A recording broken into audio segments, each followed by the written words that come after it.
kung totoo yun, nasaan yung mga tinatawag na seditious acts?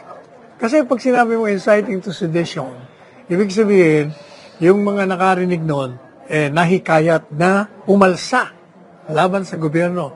Itinanong sila, yung dalawang nauna sa kanya, pati siya, meron ba kayong mga reported seditious acts? Wala.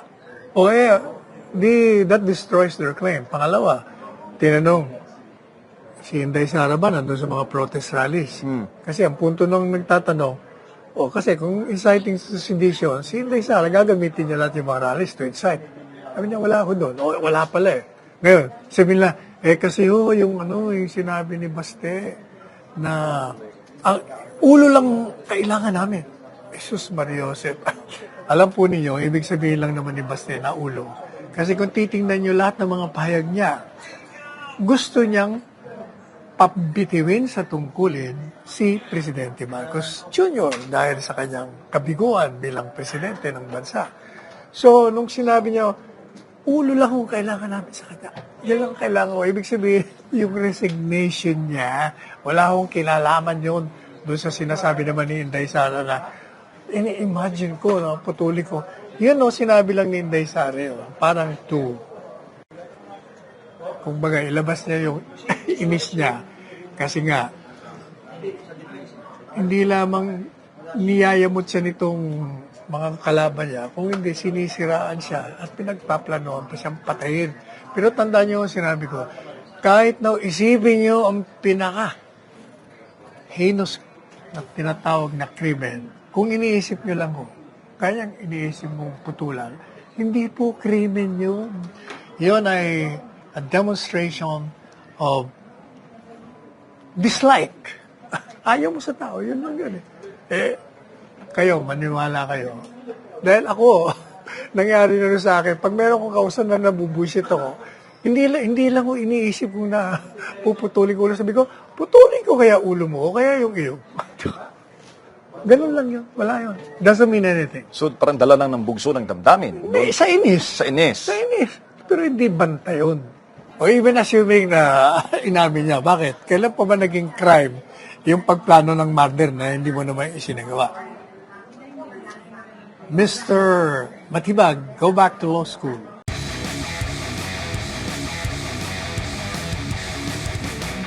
Tuloy-tuloy pa rin tayo sa pagbibigay ng update sa ikasyam na araw ng impeachment trial laban kay Vice President Sara Duterte. Kasama natin ngayon si Attorney Sal Panelo.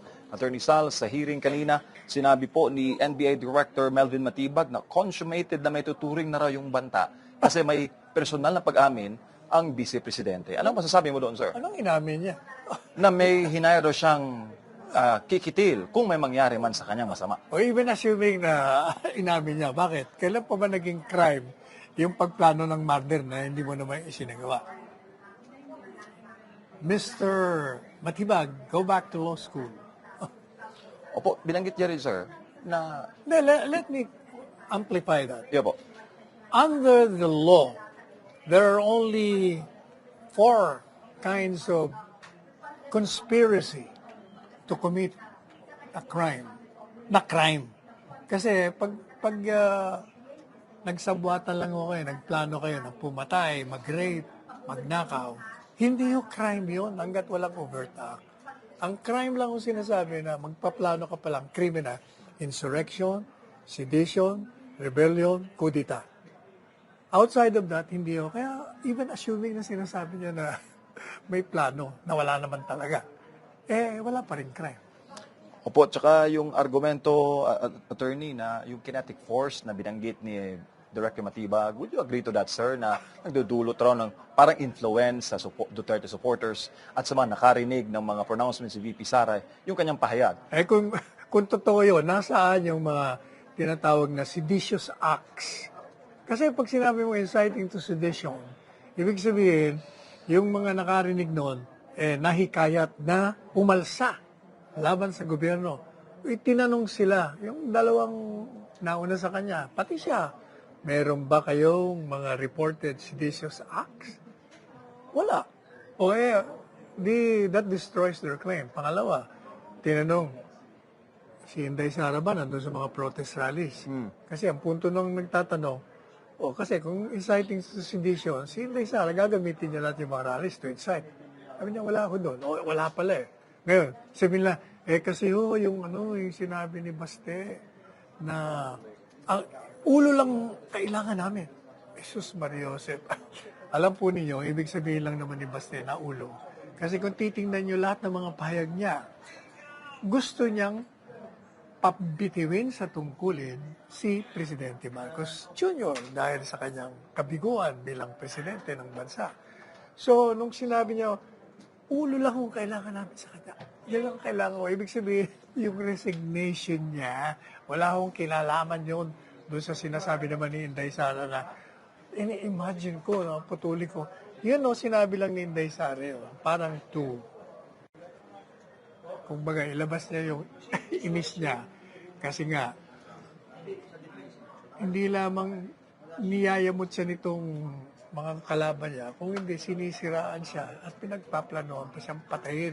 Pero tandaan niyo ang sinabi ko, kahit na isipin niyo ang heinous na tinatawag na krimen, kung iniisip niyo lang ho, kaya iniisip mong putulan, hindi po krimen yun. Yun ay a demonstration of dislike. Ayaw mo sa tao, yun lang yun eh. Kayo, maniwala kayo. Dahil ako, nangyari na rin sa akin, pag meron kong kausan na nabubuisit ako, hindi lang ko iniisip ko na puputulin ko. Sabi ko, putulin ko kaya ulo mo o kaya yung iyo. Ganun lang yun. Wala yun. Doesn't mean anything. So, parang dala lang ng bugso ng damdamin. Sa inis. Sa inis. Sa inis. Pero hindi banta yun. Sir, ilang beses pong binanggit yung katagang perjury kanina kay Las Cañas, binanggit din ni Senator Robin Hood Padilla, nanawagan siya na sana raw yung prosecution wag daw gumamit ng mga witness na may pending perjury case. Perjury, gaano ka-importante yun, sir, sa isa pong credible witness? Pag perjury, ibig sabihin, na yung demanda mo, nagsisinungaling ka. Ngayon, kung uupo ka doon, na may mga kaso kang perjury, ng mga testigo, na NBI, na may kaso, hindi naman niya tinanggi na may kaso siya, paano ka paniniwalaan? Napakahalaga po ng kagaya ng si Las Canas na sinasabi niya. Oh, di ba sabi ni yung isang senador doon, ako nag-imbestiga niyan. Ping Lacson. Rekomendasyon ko niyan demanda ng perjury.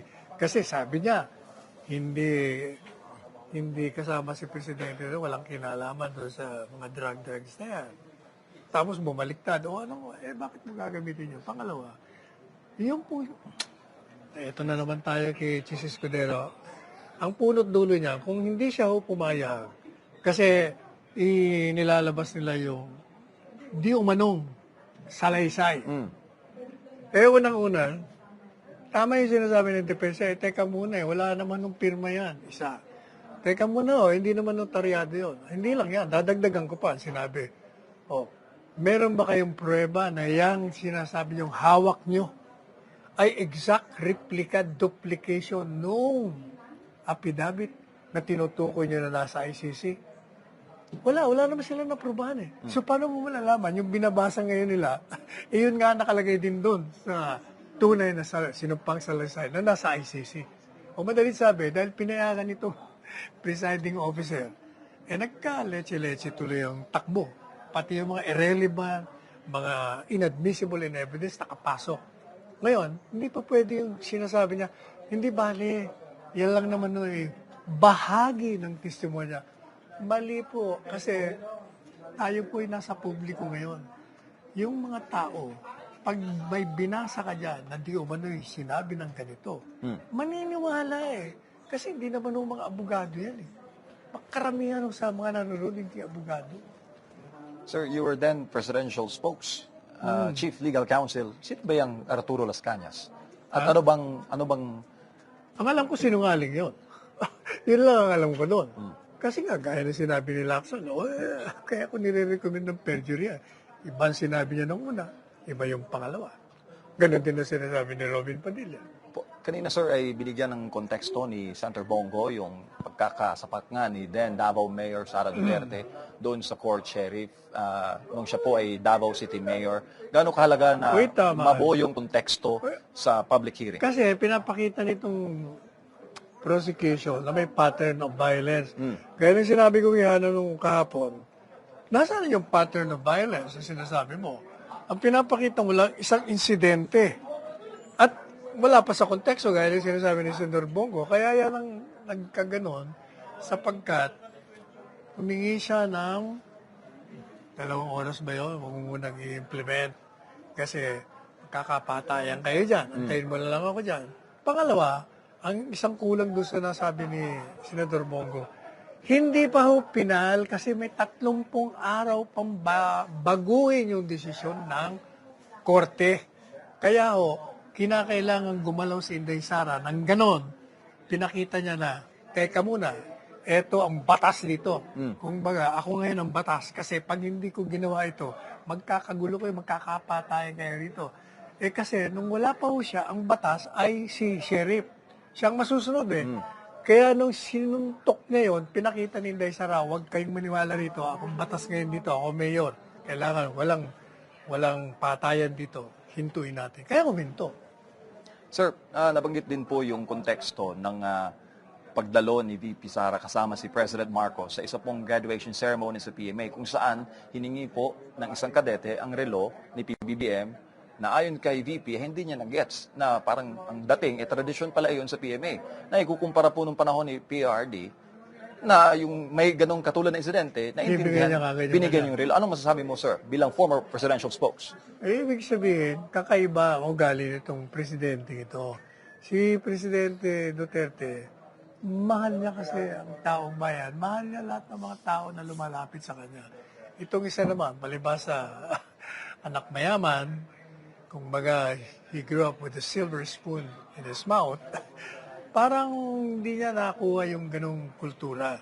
Pero, hindi mo rin siya masisisi kasi nga, yun ang pinagkalakihan niya.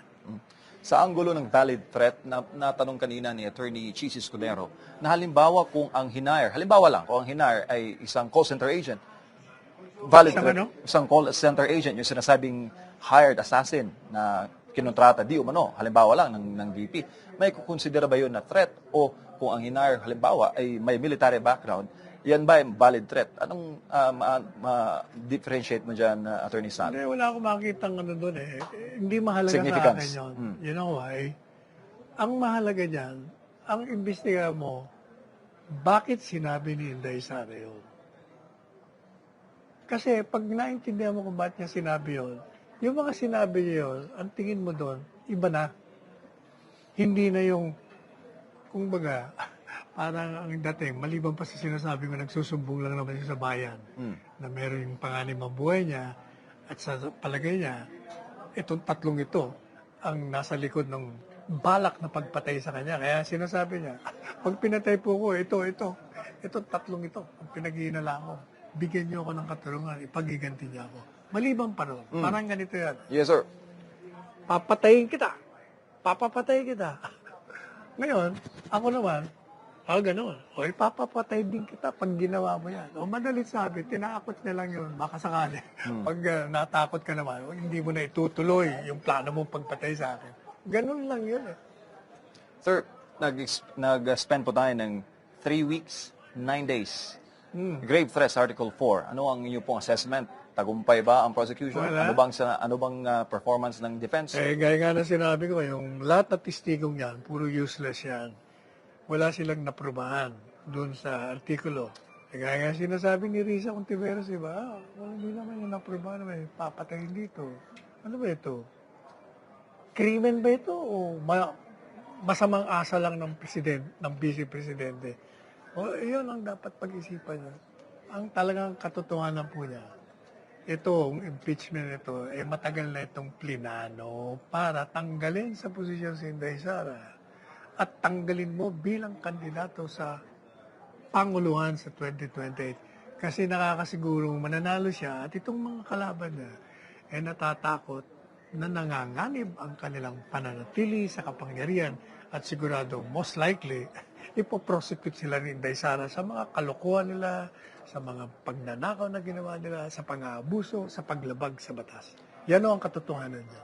Sir, after ng SONA, ibang articles na naman po ang tatalakayin. Article 2, di may paliwanag na yaman, ill-gotten wealth. Anong masasabi mo? Wala Anong ko forecast yun. mo dun, sir? Wala ko yun. Alam niyo yung sinasabi nilang tax records. Unang-una, sabi ko nga kahapon, delikado sila dyan na pumayag ang impeachment court. Baka merong grave abuse of discretion niya. Bakit nga nyo? Kasi pero nyo, i-examine niya pati yung mga taon na hindi naman siya vice presidente. Doon lang may problema ka na ron. Pangalawa, kung mabuksan nga lahat, ako bilang isang mamamayan at isang abogado, sa tingin ko itong mag-asawang abogado, VP Sara is a lawyer. Attorney Carpio is a lawyer. Wala akong abogado na maglalagay sa salin ng isang bagay na hindi lehitimo at hindi nila mapapaliwanag. Kaya nilagay nila yan ay tunay, lehitimo ang kanilang pagkuha ng ganong income. At saka yung sinasabi nila sa AMLA, mali na naman yun. Kasi yung AMLA, sinasabi nila bilyon-bilyon transaksyon. Ba't pinaliwanag na ho natin? Transactional lang ho yun. Ang ibig lang naman sabihin nun, pag more than 500,000 ang deposit mo, ire-record nila. Kaya ang magandang halimbawa noon, kung meron akong 5 milyon na dineposito, sigurado i-record ng AMLA yun. Kasi more than 500,000 eh. So, one transaction yun. Pag yun o inilagay ko sa time deposit, di another, yun, transaction. Ililista ko na naman yun. As kung ako AMLA. Pag yun nag-mature, i-withdraw ko. Dahil withdrawal, another transaction Bago yun. na naman. Pag nilagay ko na time deposit ko, another. Kaya, pinag-uusapan dito 20 taon. Talaga aabot nga ng bilyon. Pero mo 20 taon. Tapos for every transaction you have, times 4, sus Mariosep. Saka isa pa, yung AMLA ay umami na isang bilyon, yung pala 1 million, nagkaroon lang daw ng glitch. Biro niyo, malay nyo, baka yung iba pong bilyon glitch din pala yun. Sir, uling tanong, patuloy po ang panawagan ng prosecution na dumalo ng personal si VP Sara at sagutin ng personal ang mga katanungan po sa impeachment trial. What are your thoughts about that? Yun ang frustration nila kasi hindi sila pinagbibigyan ni Inday. Unang-una, hindi yung required. Pangalawa, kung ako naman si Inday, ba't naman ako haharap? Wala naman kayong kaso sa akin. Yung ang mga ultimate facts na sinasabi ng mga abogado ko, hindi nyo masagot. Wala kayong ebidensya. Kagaya nung sinasabi yung ill-gotten wealth, just because nag-increase yung income ko, meron ng ill-gotten wealth, at bubuksan nyo na yung tax record ko, dapat, para magkaroon kayo ng dahilan na buksan, maliban doon sa increase ko, dapat meron kayong ebidensya na hindi tumutugma sa salin ko. Example, kung halimbawa, 20 milyon ang aking pera ngayong taon. 5 years ago, 5 billion lang. Hindi may 15 billion increase. Hindi ibig sabihin, ill-gotten yun. Red flag. Hindi. Unexplained ang tawag doon. At I can explain. I will show you pag kinestyon mo ako. Ngayon, kung gusto mo buksan ang record ko, kung ikaw magdidemanda sa akin, kailangan, sasabihin mo sa akin, 20 million na sabi mo sa salin mo. Tapos, sabi mo, isang kotse mo lang. Meron kami rito, LTO, 5 kotse mo Yun. Ebidensya na yun. Kaya pwede mong ipakuha yung mga tax record para kailangan, madalit sabi, you have to have an evidence outside of the tax records and the bank account para mabuksan. Otherwise, may grave abuse of discretion. Thank you, sir. Maraming salamat, Alright. Attorney Sal. Yan po ang Thank ating you. nakasama, si former Chief Legal Counsel Sal Panelo sa ating pong Day 9 ng impeachment trial dito po sa Senado. Salamat. Thank you.